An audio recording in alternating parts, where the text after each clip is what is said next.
Tilapia মাছ চাষ বাংলাদেশে খুব জনপ্রিয়, কারণ এটি দ্রুত বড় হয়, রোগ কম হয় এবং লাভজনক।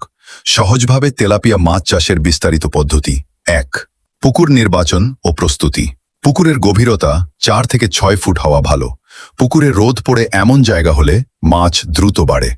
পুকুর শুকিয়ে বা পানি কমিয়ে আগাছা ও ক্ষতিকর মাছ সরিয়ে ফেলতে হবে। এরপর প্রতি শতকে প্রায় 1 কেজি চুন দিতে হবে। চুন দেওয়ার 3 থেকে 4 দিন পরে পানি ভর্তি করতে হবে। 2.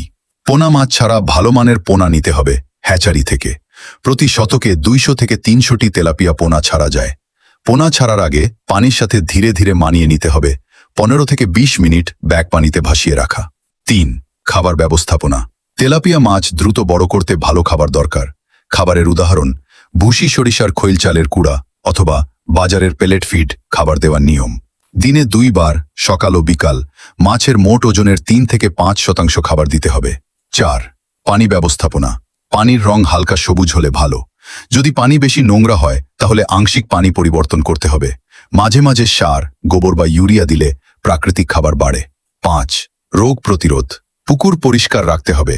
অসুস্থ মাছ দেখলে দ্রুত আলাদা করতে হবে। প্রয়োজনে লবণ বা চুন ব্যবহার করা যায়। 6. মাছ ধরা, হারভেস্ট। সাধারণত 4 থেকে 5 মাসে তেলাপিয়া বিক্রির মতো বড় হয়। তখন মাছের ওজন প্রায় 250 থেকে 500 গ্রাম হয়। লাভের সম্ভাবনা: ভালোভাবে চাষ করলে প্রতি শতকে প্রায় 40 থেকে 60 কেজি মাছ পাওয়া যায়। 10 শতক বা 1 বিঘা পুকুরে তেলাপিয়া চাষ করলে কত লাভ হয়?